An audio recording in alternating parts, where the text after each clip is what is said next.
Okay, play na. Hello guys, Happy Christmas to everyone. Merry Christmas sa inyo at sa inyong family. Nandito ako para magsimula ng aking goal para sa sarili ko for the 2024, for year coming. Diba? Sa susunod na taon, ang new resolution ko, bagong resolution sa bagong taon, taon-taon, parating may resolution eh. Yun, sa bagong taon na darating, 2024, ang resolution ko ay hindi na ako mahiya magsalita, mag-video at mag-answers ng mga hindi ko na kinakayang marinig na mga false na lang na mga preachings, false na kung ano-ano diyan na vlogging ng mga taong relihiyoso sa ibang sekta na yung kanilang namang topic ay patungkol naman sa simbahang Katolika, which is na hindi naman nakikialam sa kanila, pinapakailaman nila at hindi naman maganda kasi ang kanilang inaatake o ang pag-aatake nila ay mali naman at hindi naman katotohanan at wala namang basihan.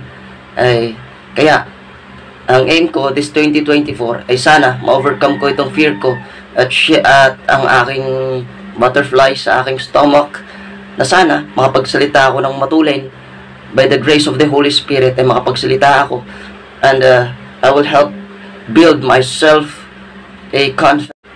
Hello guys, Happy Christmas to everyone. Merry Christmas sa inyo at sa inyong family. Nandito ako para magsimula ng aking goal para sa sarili ko for the 2024, for year coming. Diba? Sa susunod na taon, ang new resolution ko, bagong resolution sa bagong taon, taon-taon, parating may resolution eh.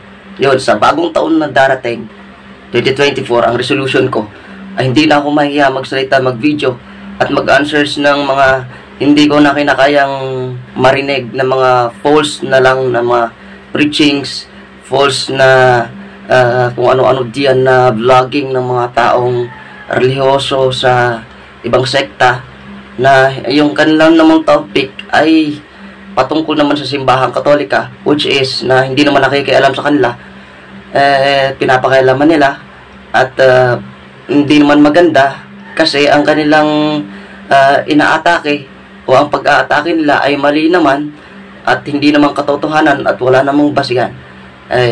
Kaya ang aim ko this 2024 ay sana ma-overcome ko itong fear ko at ang aking butterfly sa aking stomach, na sana makapagsalita ako ng matulin by the grace of the Holy Spirit, ay makapagsalita ako and I will help build myself a confidence.